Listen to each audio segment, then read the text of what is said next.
Hello, my name is Hector Velazquez and welcome to another episode of GCSAA Inside the Shop. So today we're going to be doing a little bit of reel grinding. We're going to be showing you some of the steps that I take to grind my reel. Now, one of the first things we want to do before I do any grinding on this reel is I want to check my reel diameter with my pie tape. And that's going to give me an idea of where my reel is at and where I need to go when it comes time to grind. If there's any cone in this reel, now is the time to address that. Now, I will be grinding this reel to manufacturer specs, which means I will be spin grinding and I will also be relief grinding my reel. Now, we have a lot to talk about, so let's go ahead and get started. Okay, the reel is one half of the cutting action. It consists of a set of reel blades that are attached to and rotate around a shaft. Reels come in a variety of diameters, blade configurations, and levels of hardness, depending on the required application. Now, before we go throwing any reel on the grinder, we want to make sure that the bearings on the reels are good. So we're going to kind of give it a wiggle, check for play, and the same thing with the rollers. You want to make sure those are good. All right, now we're going to just remove this reel from the reel workstation. We're going to swing it over to the grinder. Now, the grinder that I am using is an SIP grinder. You want to be sure that you're following your manufacturer's specifications on how to properly set up your reel on your grinder, and be sure to follow all safety protocols. Now, with this grinder, I have a fence post that I'm going to butt up against the reel roller, and what this does, this adjusts the cutting unit to be parallel within 5/1000ths of an inch to the stone.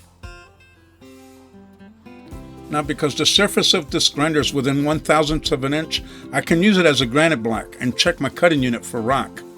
Now, using the data that I retrieved from measuring my reel diameter with my pie tape, I am able to adjust that on the grinding head.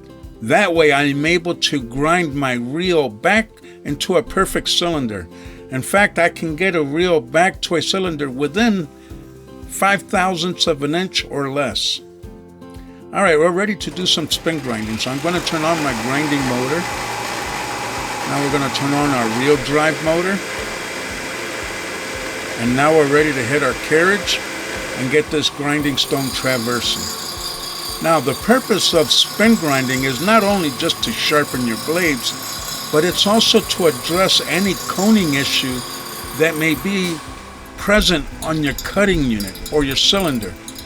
After all, it's supposed to be a cylinder, right? So we want to make sure that you're addressing that. All right, now this is what your reel should look like after a spin grind. Now, this job is only halfway done. Just a spin grind only is not a properly done reel. We need to also grind relief onto our reel. So with that, I am going to set up my grinder for relief grinding. Again, be sure to follow your grinder's specification on relief grinding. Now that we're all set up, the way relief grinding works is you're grinding the back side of each blade individually. Now, I like to have a landing area of about a dime to a nickel's thickness. And this is looking really, really good.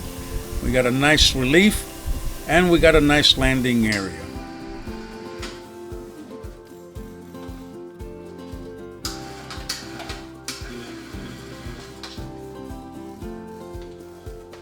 Well, that's our spin grind and our relief grind process.